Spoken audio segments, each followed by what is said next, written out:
try bend again. Just want to see if the height is about right. Sorry, Janine, this is the first time we've done this.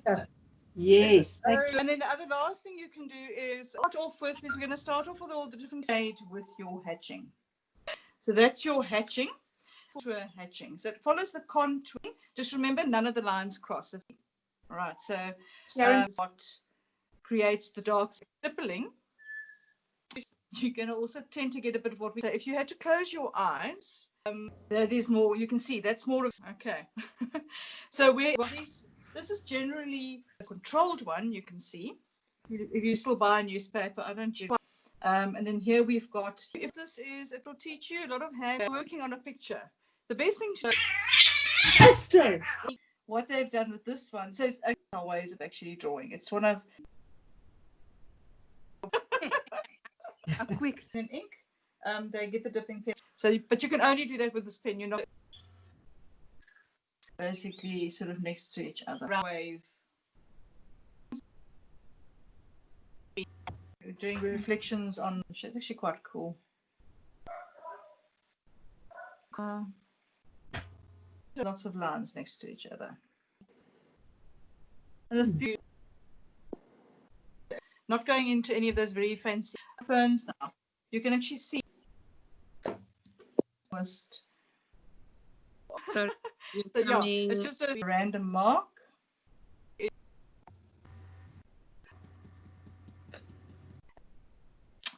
And then what are you doing?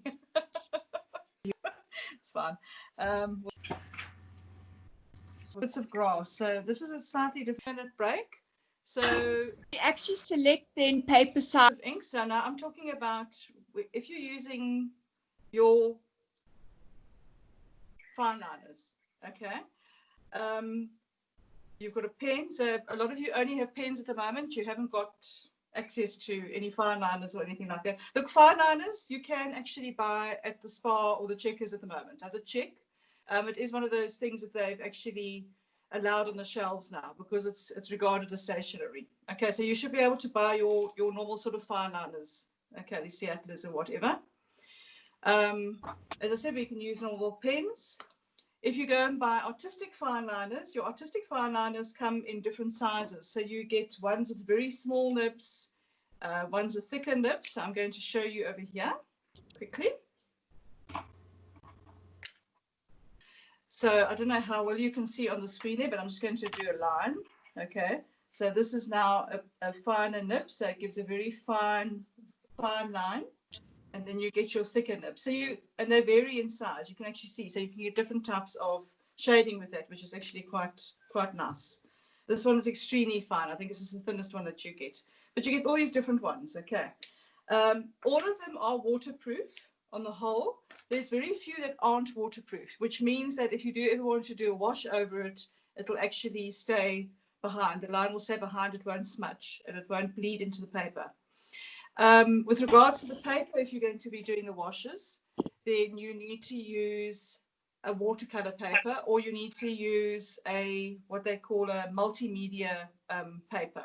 So, because if I did a wash on this paper here, it's not too thin, okay? But if I did put any sort of water on here, it is going to buckle, okay?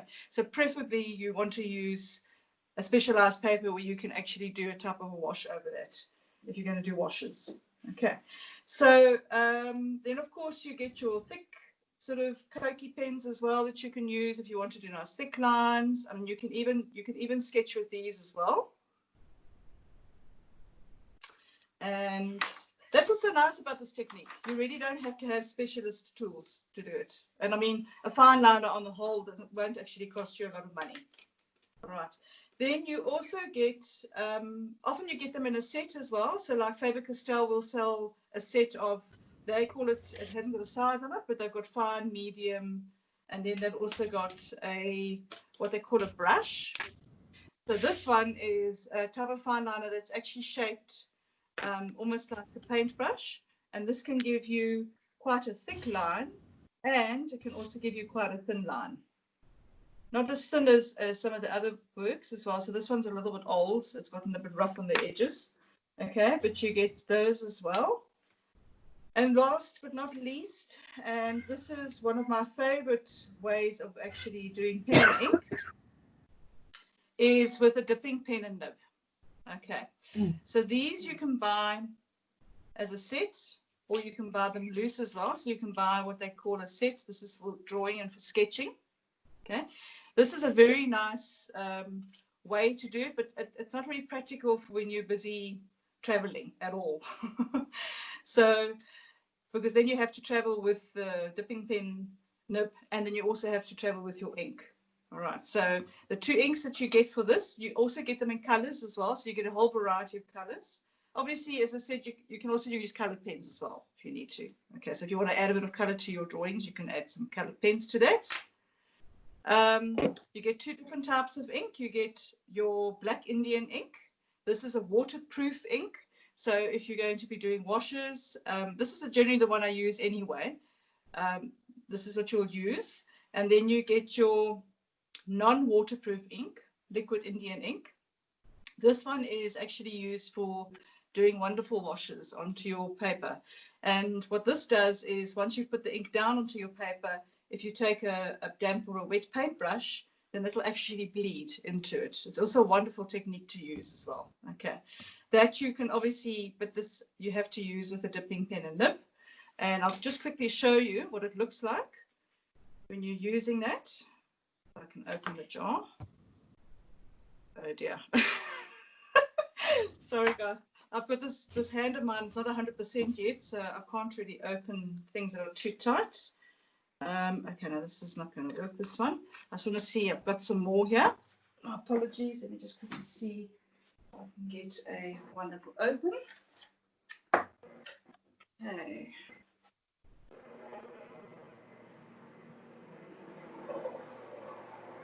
Right, here we go. Okay, so with this, you dip your nib into the ink, tap, and now you can get wonderful marks. Obviously, your ink only lasts a certain amount of time, but the advantage of this is you can do nice thick lines. Can you see there? Wonderful thick lines with it, and you can do fine lines. And if you use the back of it, you can even get scratchy lines as well. Okay, so that's why this is my preferred way of actually working with pen and ink, because I only need one nib. As I said, for traveling, it's not really practical. Okay, so that's your dipping pen and nib. Okay, and they're actually not that expensive. If you buy these very fancy ones, then they are quite expensive. But if you buy the cheaper ones, then you can actually buy a little nib on its own. It's about 16 Rand for a nib, which is really, really, really, really reasonable.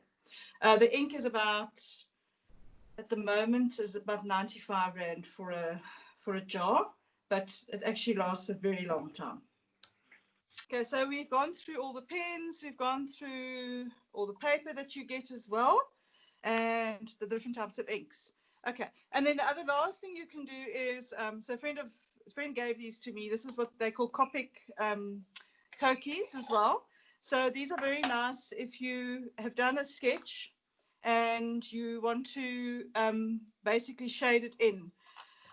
So they are very expensive though. That's the only problem, is you get different shades of grey with this Copic thing, and you can actually blend the two together. So this is very nice for, they let you go from one grade to the next, darker, lighter, etc. And you can always use it like a type of a wash. As you can see, that actually works very nicely. You do get refills for them, but quite a nice thing to have. And it comes with two different nibs. So it comes with a hard nib on the one side and a soft nib on the other. So you can get. Cool. So these are quite nice things to have. I don't use them a lot. I prefer to do a wash with a paintbrush, but yeah, quite fun if you don't want to get all messy, etc. It's just handy. Right, so what we're going to start off with is we're going to start off with all the different types of marks that you get. So it's what we call mark making, this. So mark making, you get very specific types of marks. So we're going to start off with what we call hatching. So hatching is when you put two lines next to each other. So I'm going to use a ballpoint pen because a lot of you only have access to a ballpoint pen. So I'm not going to use the other pens, just so that it makes it, that you can actually see how it actually works with a ballpoint pen. All right. If you've only got a blue ballpoint pen, that's also fine. It's not a problem. There's some wonderful artists out there that just work with ballpoint pens and blue ballpoint pens for that matter. I'll actually send you a link to the guy that does beautiful work. Right, so here we go. So this is what we call hatching. Now, hatching are lines next to each other. They don't cross at all because then that would be called what we call cross hatching. Okay, so there is your hatching line. And the closer you put them together, the darker, if you squint your eyes, the darker it becomes. So you can actually shade with your hatching. So I just want you to practice some hatching on your papers that you've got there. So whether it be fax paper or whatever it is, I'm not going to vary the pressure. So obviously you can make it darker by varying your pressure. Obviously, if you want to make it darker, you can also vary it with your pressure. But I want you to try and keep the pressure all the same. Just make the lines further apart and then slowly but surely bring them slightly closer to one another, like so. So it becomes darker and darker. I'm going smaller and smaller as well. You can also start with darker, so closer together, and then slowly go a bit further apart.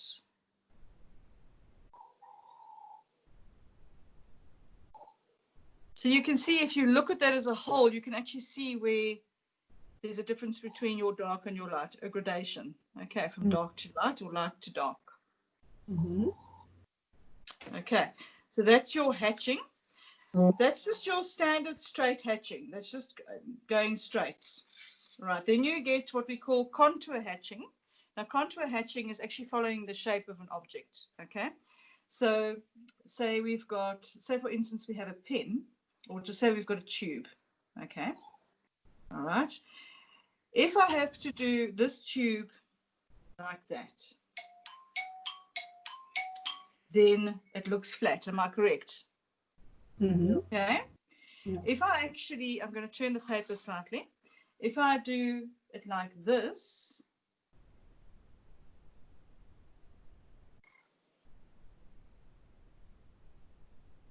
it takes a bit more control, obviously. I'm going to just do it more like that. Then you can see now that actually looks round compared to that. If I take that away, that immediately looks like it's a round surface. Am I correct? It's what we call contour. It's what we call contour hatching. So it follows the contour of the object that you're busy drawing.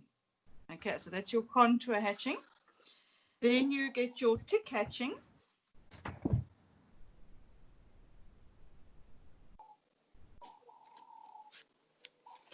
Tick hatching is hatching a little tick, literally, like that. That you can also do in a contour as well.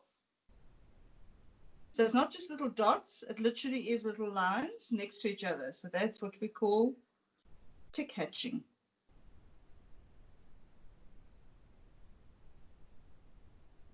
And then obviously the further apart we do it, the lighter it becomes.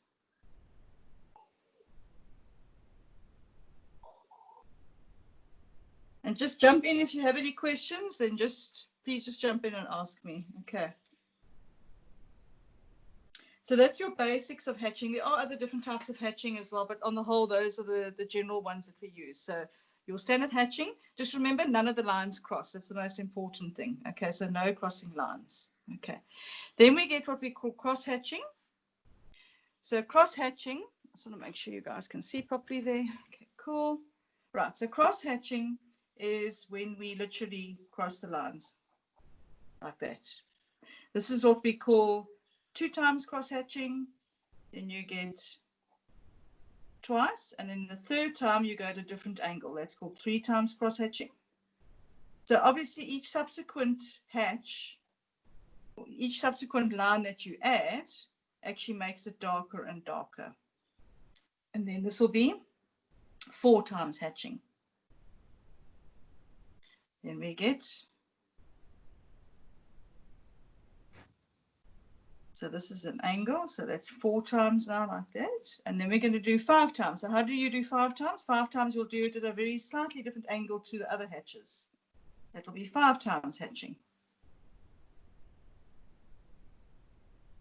And then 6 times hatching. Okay, so each subsequent one will give you a different variation in tonality. All right, so Sharon, sorry, what did you call that? So I was just interrupted by kids. so this is called cross hatching. So that's Oh, yeah. Okay. 2 times, 3 times, 4 times, 5, Okay. 6. Okay. Obviously, there again, you can actually change the hatching. So you can have just 2 times cross hatching, but if you put them close together, very carefully,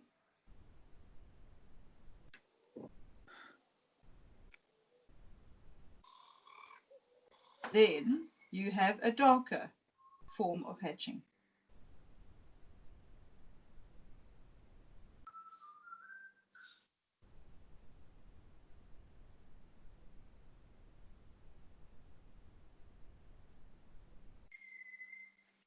There we go.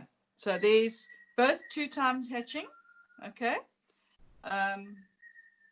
2 times cross hatching, but the one is just closer to the other. And overall, generally with this whole mark making thing, that is actually what creates the darker and lighter areas, is actually how close your marks are to each other. And that's actually how you create your shading with this. So you don't need a pencil. You literally just put your marks closer and further away from each other.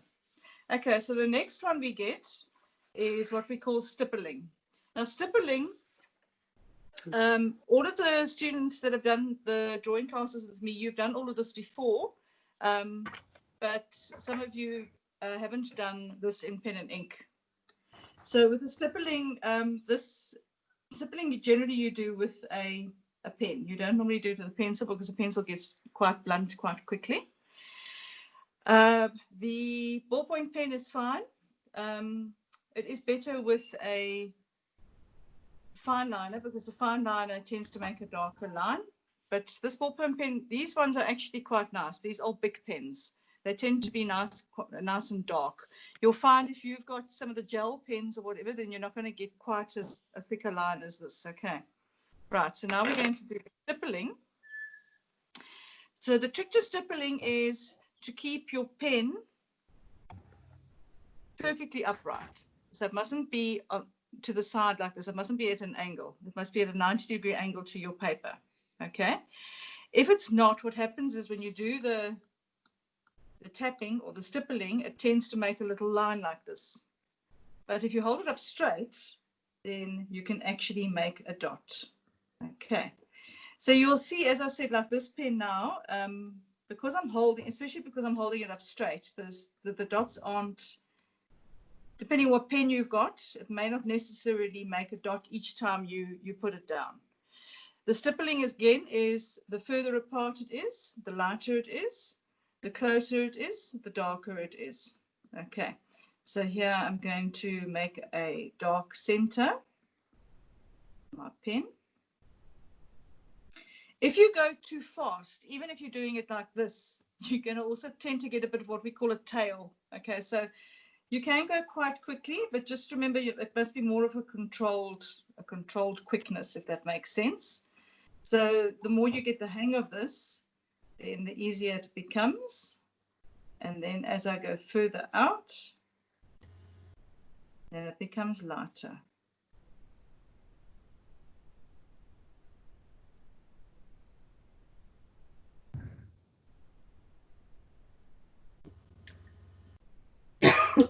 And the best way to see if you are getting this right is to squint your eyes slightly, as if you're standing up and looking at the page from a distance. And then you'll see immediately where it needs to go darker or a bit lighter. So that's your stippling. Right, that's your stippling. And then the last but not least is what we call random marks. And our random mark is what we basically would call scribbling.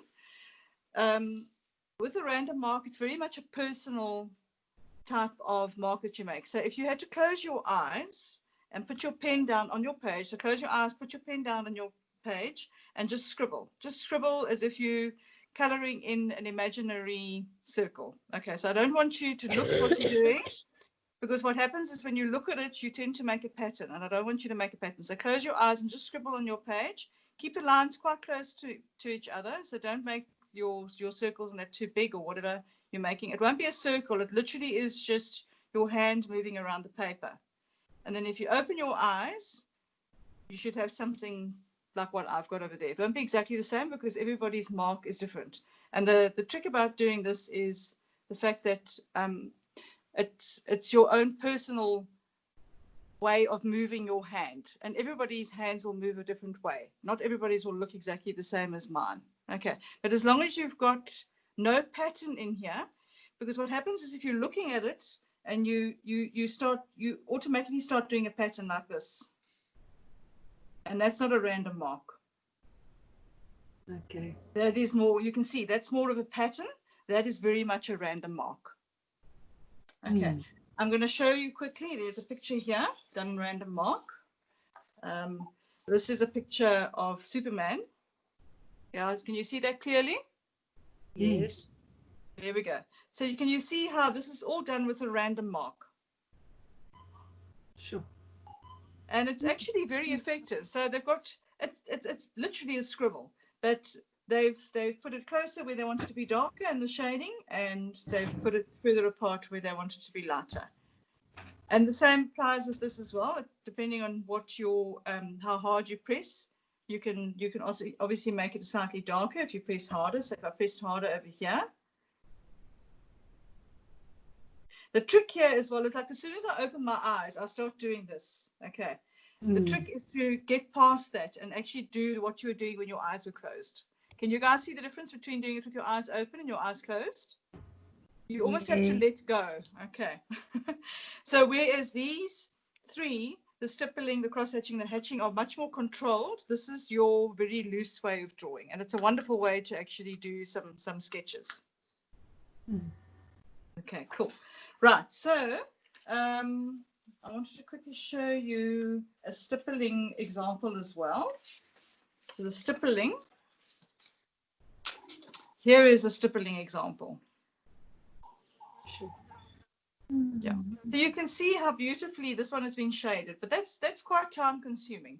A lot of people enjoy doing this. They said it's very therapeutic, and it's very relaxing because they're just basically tapping. A lot of people get irritated, so it'll either irritate you or you're going to really enjoy it. Okay, so it's neither one or the other. It's either one or the other. Okay, so it doesn't suit everybody's style. I have students that have gone and done a whole cat in something like this, and other students that, no, they can't do that. They must just rather ignore that one. So, yeah. So with all of these marks now, this is generally the general sort of marks that you use. And then obviously you can combine them in a picture. Okay, so I did print out some examples for you guys, and I'm going to be sending some of the stuff to you as well. I'll put it onto your phones. So I'm going to quickly show you some of the examples here that I've got. Okay, so this is now a random mark example. So you can see how beautifully that's done. It's beautiful. Yeah, so you can, and it's very rough. Okay, so you can see it's very roughly done, and it's a nice quick way. So say for instance you out in the veld or whatever it is, or in the bush, and you just want to do a quick sketch of the things around you. You can use a random mark like this because you don't have to concentrate too much on drawing a straight line that follows the exact shape, etc. Okay, then you can get, here's another example. So now this is a much more controlled one, you can see, but it's also using the different marks. So this is mostly your hatching, and then there's a bit of stippling in between. So this is where you're combining the marks. But you can see here we're following the contours. So this is where you can see it's very important to follow the contours of your object to make them look round. Now, for instance, over here, you can see here they haven't really followed the contours. Here they've made it look straight. So this object looks flatter. whereas that apple over there looks more round. Am I correct? You can just see by the way that they put the marks down. Okay. Right. Here's another example. So this is now using a lot of the different marks. Here we have our hatching. Here we've got our cross hatching with the shading, more cross hatching, and a lot of this is just hatching where they've put in and some cross hatching in between. So you can see how the shading is done. And if you ever go and look at cartoons in the newspapers, if you still buy a newspaper, I don't generally, but yeah, if you go and look at illustrations, you'll often see illustrations are done with all these different types of marks. Sure. This is actually quite a cool. I quite like this one. This is Dragon. It reminds me of a dog. You know, when they're looking, you've taken them for a walk, and they they look at you and say, "Oh, it's so awesome!" You know, I'm sure there are a lot of dogs out there missing it at the moment. Okay, cool.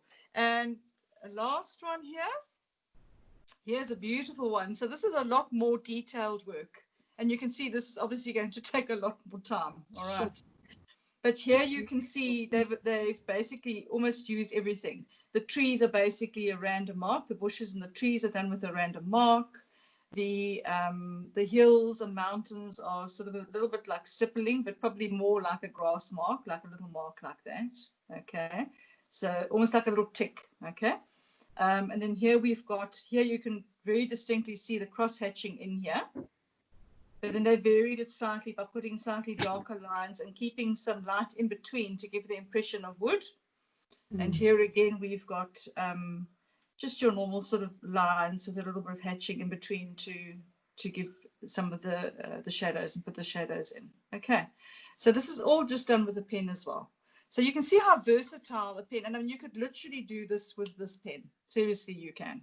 Okay, you honestly don't need the expensive stuff. Right. So what we're going to do is we're going to practice some of the marks now. Okay. So I'm going to be giving you, I'm going to send it to your phone, but I am going to do it on my paper as well at the same time.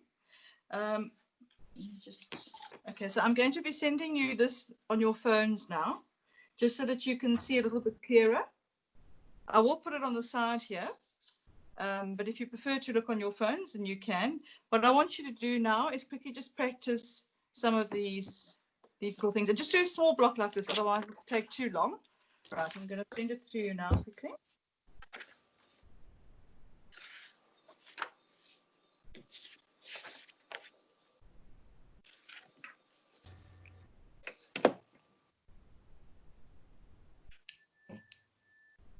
Okay. Okay. Right. Okay. Sure. So this one, what's nice about this is it will teach you a lot of hand-eye coordination. And also just hand-eye and eye control. I'm going to put a board up here. The sun is really, I didn't realize how sunny the spot is going to be this time of the morning. I'm practically baking here at the moment. Shame. No. The sun is going up, but it's taking time to move. And of course, as winter comes along, the sun shines in a different place here. So I wonder if I should do that.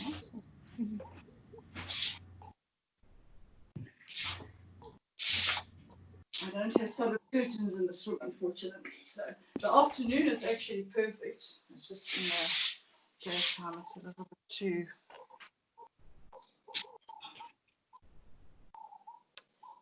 Oh, somebody's got a nice dove sound going there.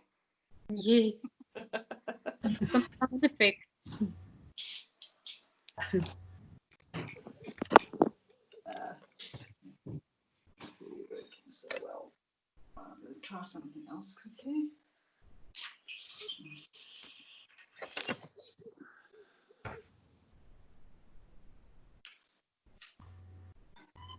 Ah, that's a bit better.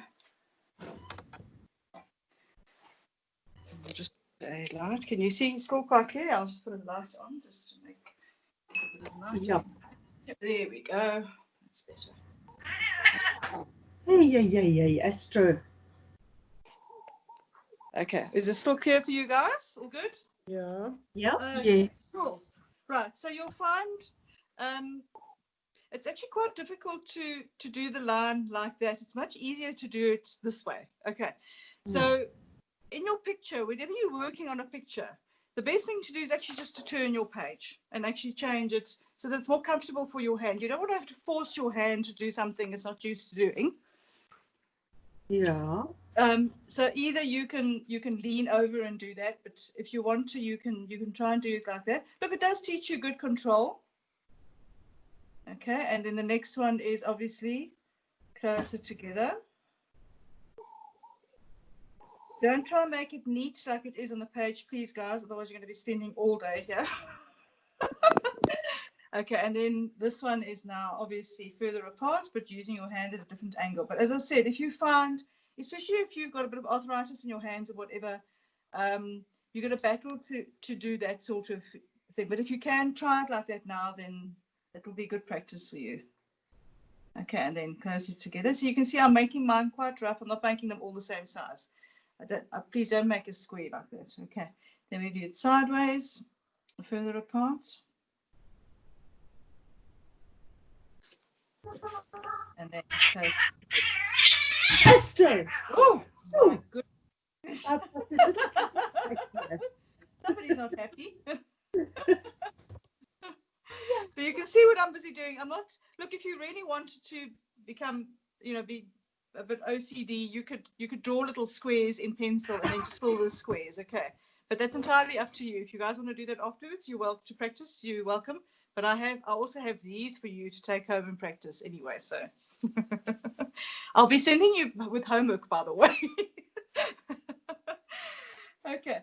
So this next one here is like a little dot on the end. So it's a dot, line, dot, dot, line, dot, dot, line, dot. Or you could obviously just do the line and do the dots on the end as well if you want to do it. Okay. Okay, so yeah, but to me those two look exactly the same, so I'm not going to worry too much about that one. So this one here, what they've done with this one, so sorry, I must just wait for everybody to catch up to this one over here. So when everybody's over here, just let me know. Yeah. Okay, so can I move on to this one? Yeah. Okay, cool. All right, so this one here it's a line and then a bit, so it's a softer line and then harder, softer line, hard, softer line, almost like a dot line, but in a line. Can you see what I'm busy doing here? I'm pressing down. So I'm doing a line, dot, line, dot, line, dot, and it gives you that sort of rough line. Drag it and then push down. Can you see it gives you a much rougher line? Okay, so line, dot, and I'm pressing quite hard with the pen.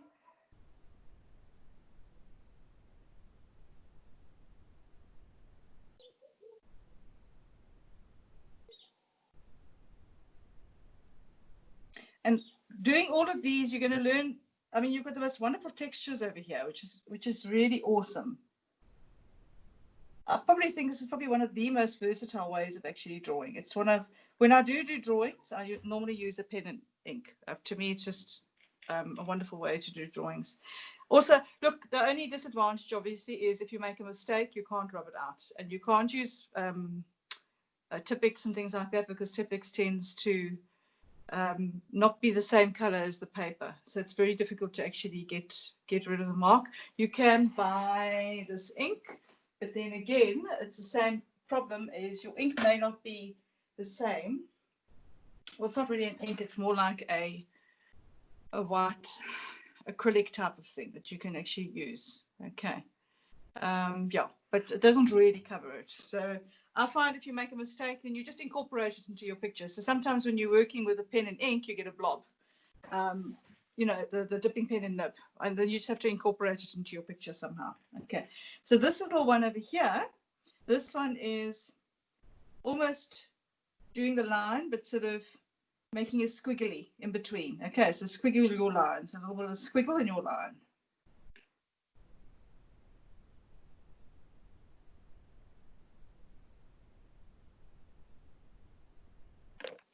And not everybody's squiggle is going to be the same. It just depends on your hand, how your hand moves.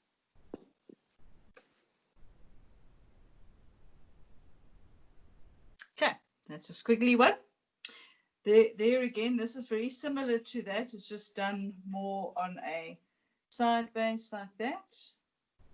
So you'll find when you did it this way, it'll be quite dark because you tend to press a bit harder because you've got more direct contact with the paper.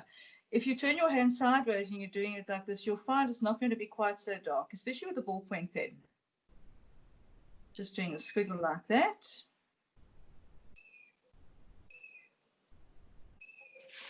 Somebody's got some beautiful birds in their garden. Yeah, they sound amazing. Oh. Why am I sitting on my stoop?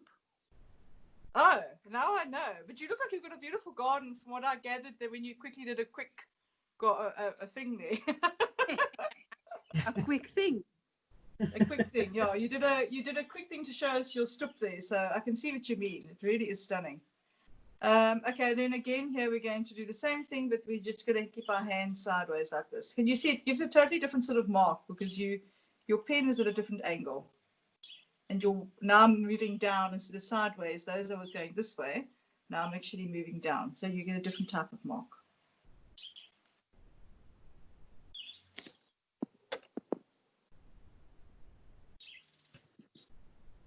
Okay.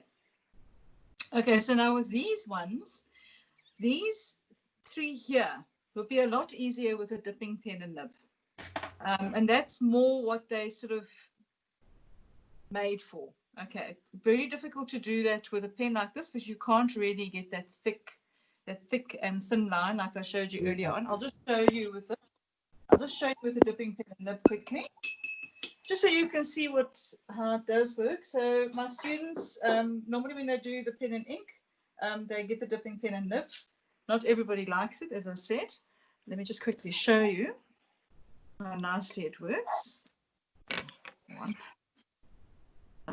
Just to show you how you would do that mark if you had a dipping pen and nib.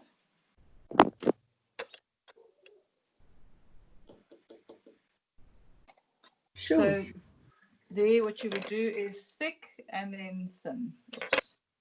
Thick, thin. Thick, see, press hard and then drag. Press hard and then drag. Press hard and then drag. So that's the only way you'd be able to do thick and then thin. Thick and then thin. Sure. And then thin. So yeah, you can see why I like this pen so much. Yeah. And then this one would be thin, thick, thin. Thick, thin, thick, thin. Thin, thick, thin, thick. Okay. Thick, thin, thick, thin. Okay, can you see there? So, but you can only do that with this pen. You're not going to be able to do with your ballpoint pen or even with your fine liner, unfortunately. So yeah.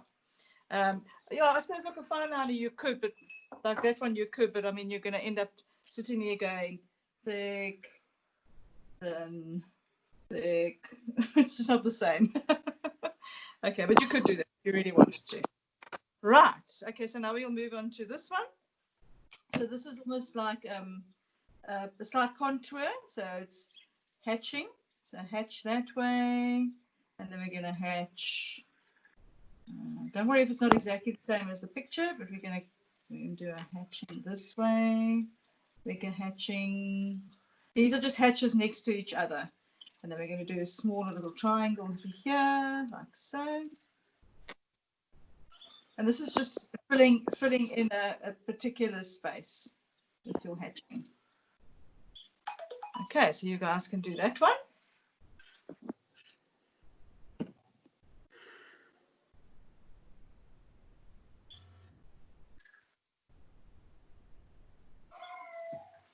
Thank goodness for modern technology. Imagine in the old days, I mean, we wouldn't have had access to cell phones and these wonderful contraptions, eh? Actually something. I mean, even a few years ago, the iPads and that, this is a new iPad, so it's actually, and Sure. I didn't buy it to do this, but believe me, it's worth every cent I spent on it now. Okay, then we're going to go on to this next one. This one's a bit more vague, but it's more, it's almost little scallops. Okay, so I'll just show you on a bigger version. So it's little scallops like this. Okay. That's what you're going to be doing, but you're just going to be doing it. Can you see there? No, you can't see. Sorry. So scallops like that. That's a scallop like that. It's almost like C's. Okay, like a C. So it's just tiny little scallops.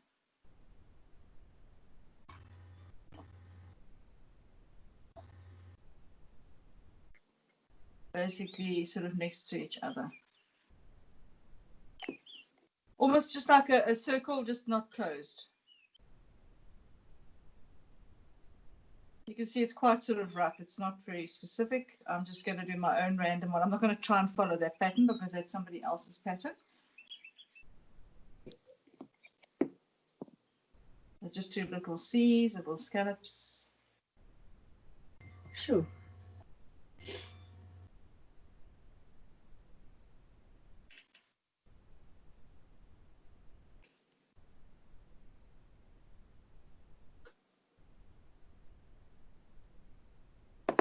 Okay.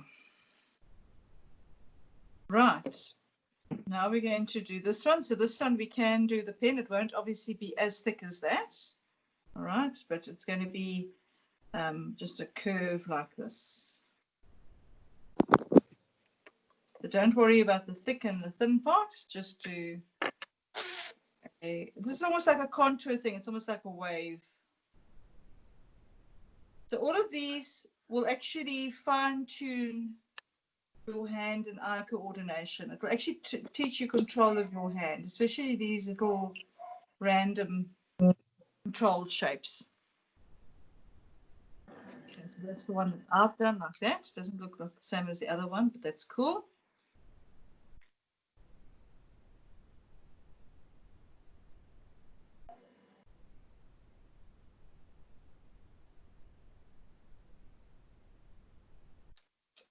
Okay, we'll move on to the next one. Everybody good to go to the next row? Yes. Yeah. Okay. Now we're just going to do, these are little small circles, almost like the pebbles. So think of this as a pebbled beach. Okay. The little circles next to each other. They're all touching each other. There's no gaps in between.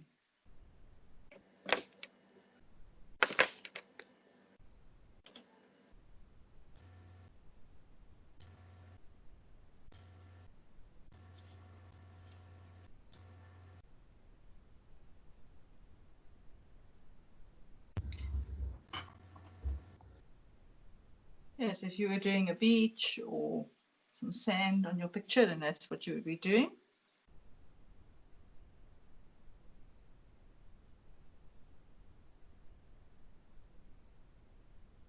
Okay, the next one would be your lines next to each other. So these are lines close to each other. And what I'm doing here is I'm actually sketching them in.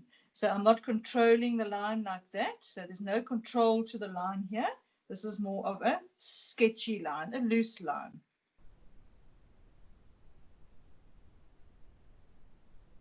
For keeping them straight, they can touch each other. It's not a problem, but you're not crossing. There's no cross hatching over here. It's almost like a sort of a loose way of hatching. Mm. If you turn that sideways, it could actually be grass. But this is wonderful for doing water. Ah, Doing reflections on a water, you'd use this sort of line to create the water. Okay. Then the next one is also going to be, so the next one is not the same as this. This is more of an angular type of shape. So each shape has got a slight angle to it, like that. Can you see there? I'm building up almost blocks like this. Okay, so I'm just showing you on a bigger version. That's how you're going to be doing these ones. Okay, so they're actually geometric sort of shapes. They're not, it's not a circle. Okay, so they've got a sharp edge to it, almost like chips of stone. And I'm just joining them up to each other like that. You can do each individual one if you want to like that and actually give each one a specific edge, but at the moment I'm just going to basically add on to each one like that. And this is quite a bit more random almost than the circular one. Gives more of a random shape. It's actually quite cool.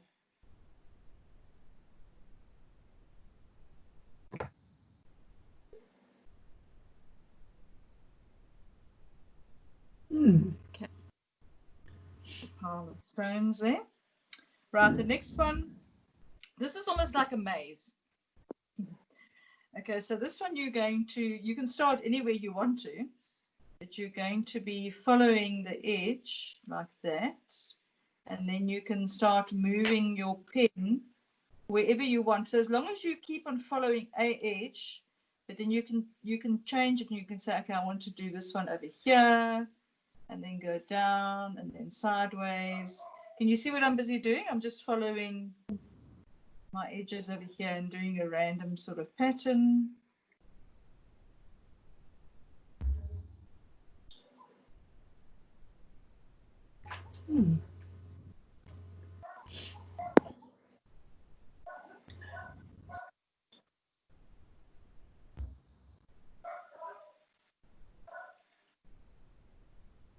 Okay, so that gives you more of a random pattern.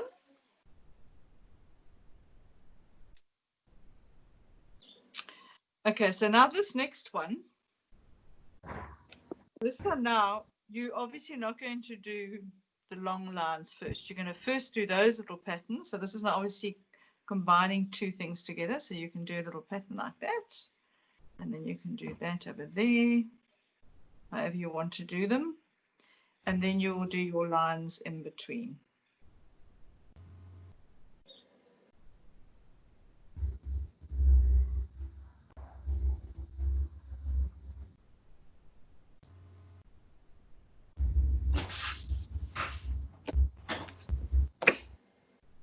Obviously try and keep your lines obviously in the same sort of place where they continue through. So it's underneath these things that happen to be lying on top of those. Okay. And the next one is similar. But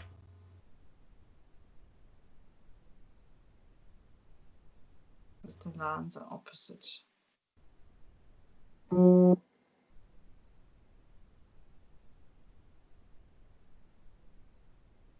can do it like that as well if you prefer.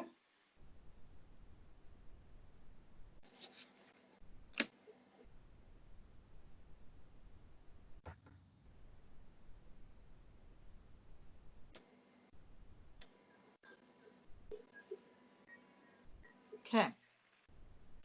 What this does is it gives you a sense of there's one thing on top of the other. All right, so it gives you a bit of variation. That's when you want to create a little bit of depth in your pictures. Okay, so move on to the last row. So this is more the hatching again. Okay, so just lines like that, random little lines. A bit similar to this one over here, it's just that it's slightly smaller. Just lots of lines next to each other.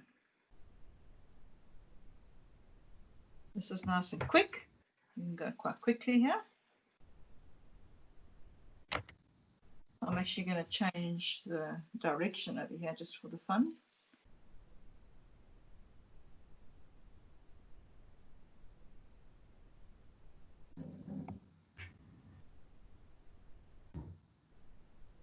Here we're going to do a similar thing as well, but this is sort of going down.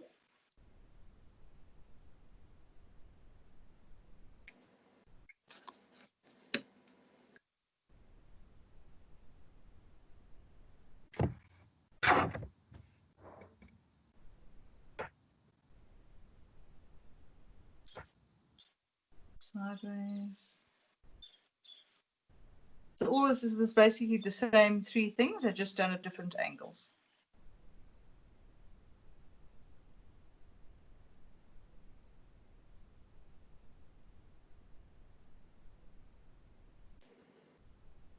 And you'll find the more you do this, the looser your things will become. And everybody's, as I said, will be slightly different to each person. So this is a specific individual's way of doing it, and then this will be your way of doing it. This is just a larger version, and then it's got sort of different sections almost to it.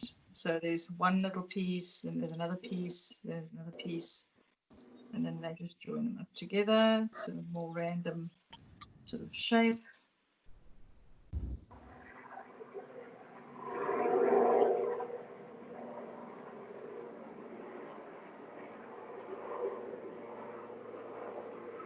And then these two are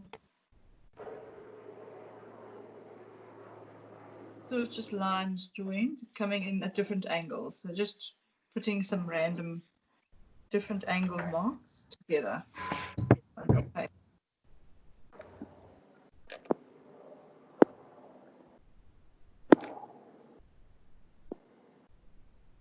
Just look at it, get the idea, but then just do your own thing. Don't copy that one exactly, because that will just drive you nuts. For sure. Yeah, no. If you try and copy that person's, you're gonna be sitting there forever. So just rather just do your own thing, as long as the angles change. Okay.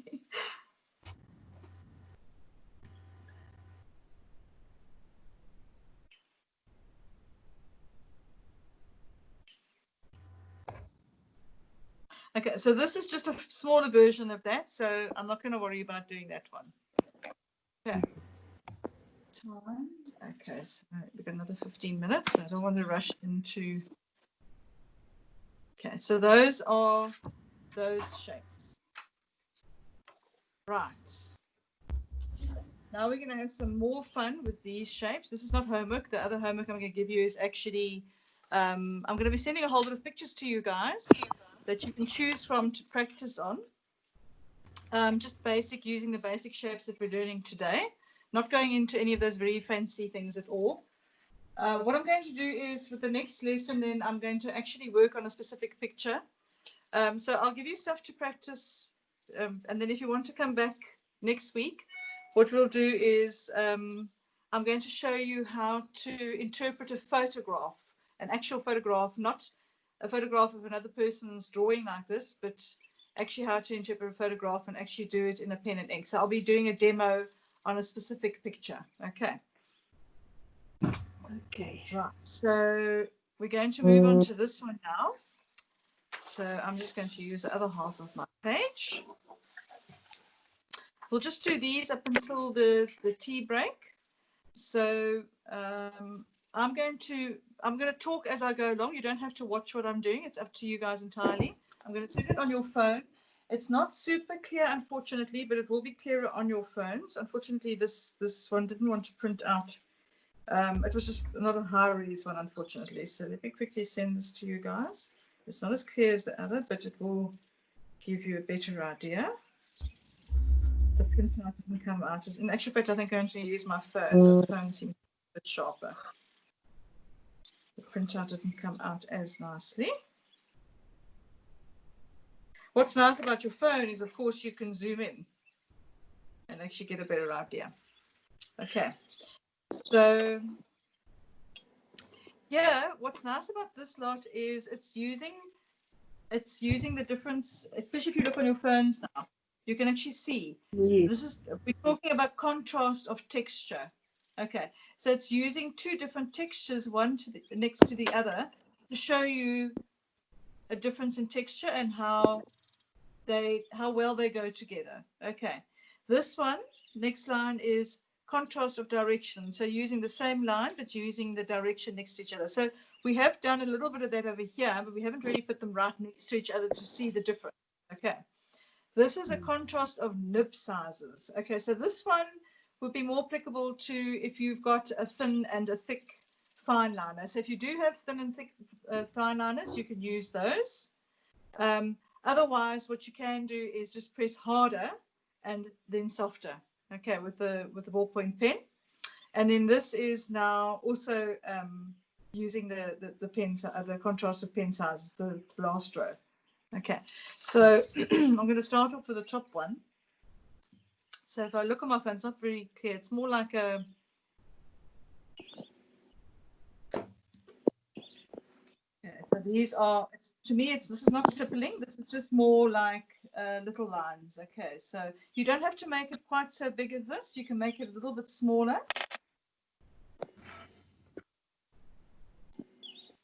So I'm going to do the sideways. So I'm just going to do a small block. I'm not going to do as large a block of that. You can if you want to. It's entirely up to you guys.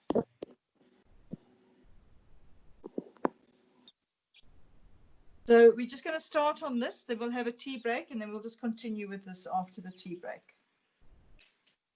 And then we're going to do the same over here, but now it's going to go sideways.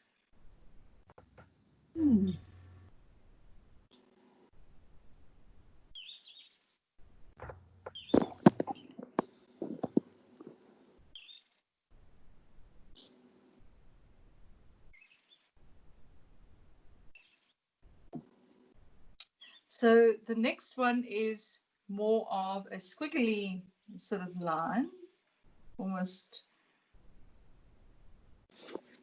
it's not a straight line, almost, I think they're trying to almost get a wood grain sort of thing going there. Just try and make the bottom obviously straight so that you can see the difference between the two.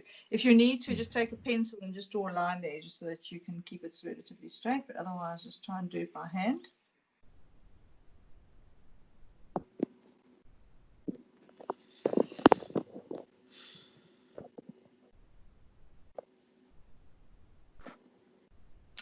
And then from that, the squiggly line is just a straight line underneath it, like so.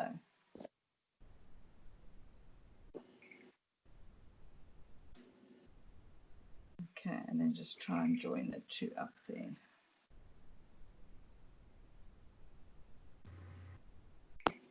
Oh, you blur. You're really blurry. Which one did you do now?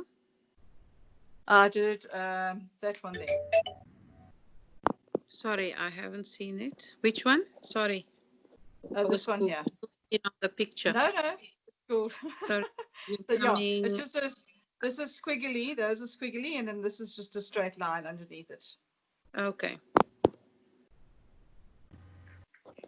Am I still clear for everybody else at the moment? It's fine with the one you sent us on the phone. Yeah, That I was helps. going to say, because here you can't really see it. It's only if I'm busy drawing. So yeah, okay. Let me just move the paper over there. Okay, then this is obviously straight lines. I'm actually going to do my drawing a little bit bigger then. And then underneath it is actually a cross hatching. Last part, I'm going to do cross hatching. Yes, Sharon, it works better if it's a little bit bigger by your side. I was going to say, yeah, I think I've realized that now. So the other ones I did a lot bigger, and this one I did a little bit too small. So I'm doing it a bit bigger for you guys. Okay, and the next one is a random mark.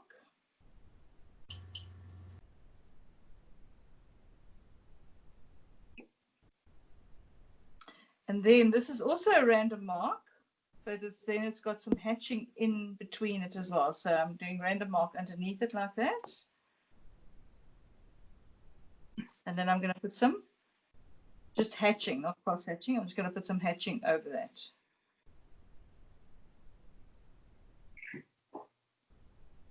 So that's another way to also make an area darker. So say you've got a drawing and you want to add a little bit of a slightly different texture to it, you can actually do cross-hatching on top of your other marks that you make. Cross-hatching is a wonderful way of just making an area darker. Okay, I'm going to move on to this one now.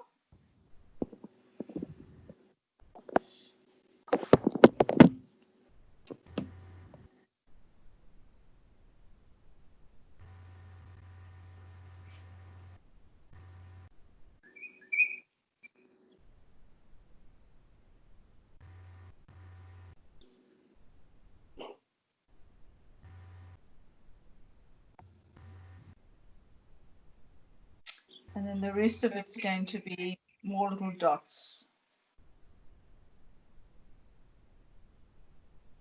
So that's a solid line. These ones are more solid lines. And then this is a slightly broken line.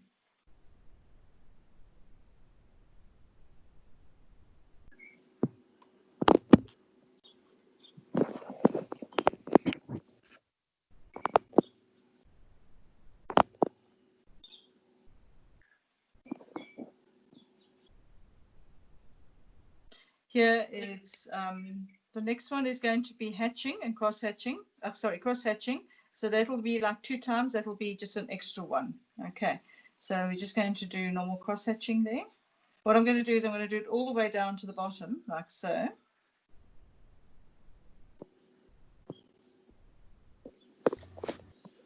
Then I'm going to do it across all the way.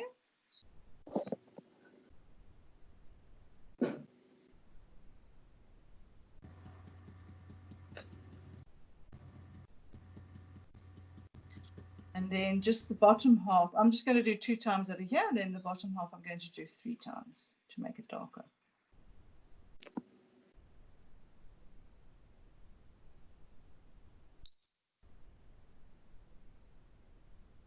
Like so.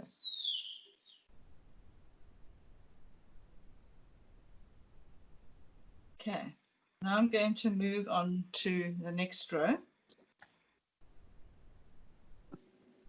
So this top section over here would be just lines going down, and the bottom is going to be just those rough sort of like pebble type of things at the bottom over there. So I'm just going to do lines like so, quite close together.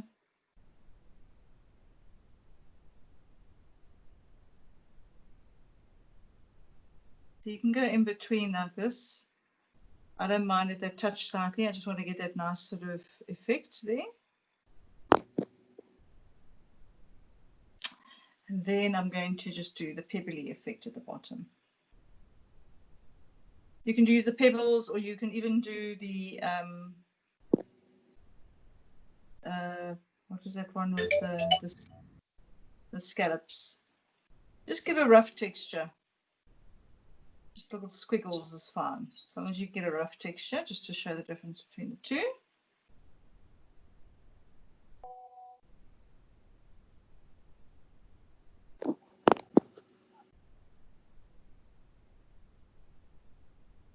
You all guys all good? I'm not moving too fast for you, right? It's fine. Everybody okay? You Yes. know, she should talk, but let's Yeah, leave but her thanks. video. Sorry, say again, Karen. You know you're fast, but you can continue. It's fine. We've got the picture. No, that's what I'm asking. I don't want to be like rushing ahead and everybody's like three things behind me. Do you know what I'm saying? So that's the only problem is I can't see what you guys are actually doing. Sharon, if I'm keeping up, you know it's fine. Okay, cool. Well, you have an experience though, so okay. So all right. So let's just do. I think what's the time? Okay. So we'll do 2 more or 3 more, and then we'll have our tea break. Okay, coffee break. So this one is it's sort of almost like a random mark, but it's a bit more controlled. It's actually quite a nice one. It's sort of like triangles. Okay, so you're not going to have any. This one you're going to have to put a little bit more thought into. You can see I'm busy doing. All my edges are sharp. I'm not doing any circular corners. So no round corners. Keeping it sharp. So it does take a You little see bit up. more thought. Uh-huh. Okay, so you can see it's almost like a tangle of thorns. And then the bottom half of the tangle of thorns. Oh, I missed that one. Sorry, guys. I just realized I missed one. It's fine. We'll do that one afterwards. So then this one here, at the bottom half of it, what they've done is they've done some stippling in between. So they put some dots. So now you can just...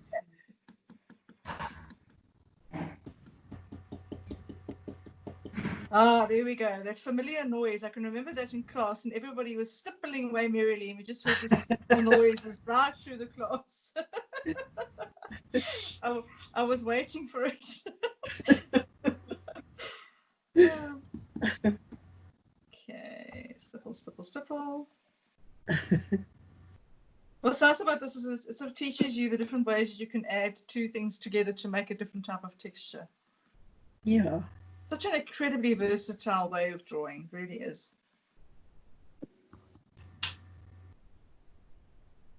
Okay, so that looks very cool. Okay, so this one is just basically cross hatching at the top. So that one I'm just going to do cross hatching at the top here.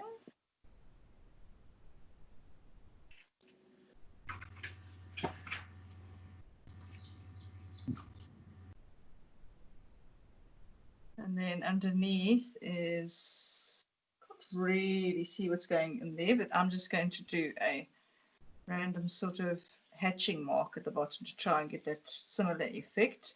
So there I'm just putting lots of little lines underneath, like so, to give a different texture underneath there. I mean, obviously one can make up one's own little things here as well. Mm.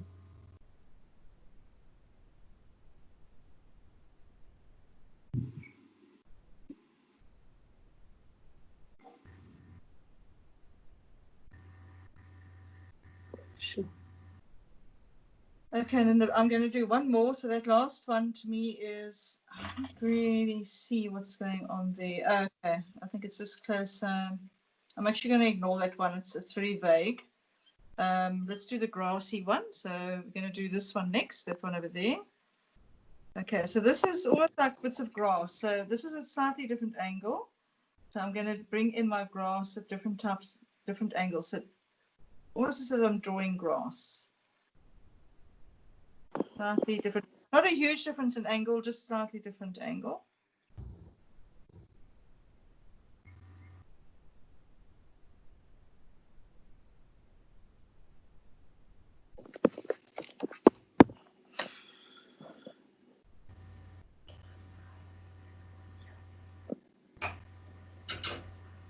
And then underneath is then cross hatching again. So this cross hatching I'm going to do quite close together, so lots of lines close together. Different ways. You can't really see the definitive lines like I've done over there. And then I'm going to cross hatch on top. So this is very dark cross hatching.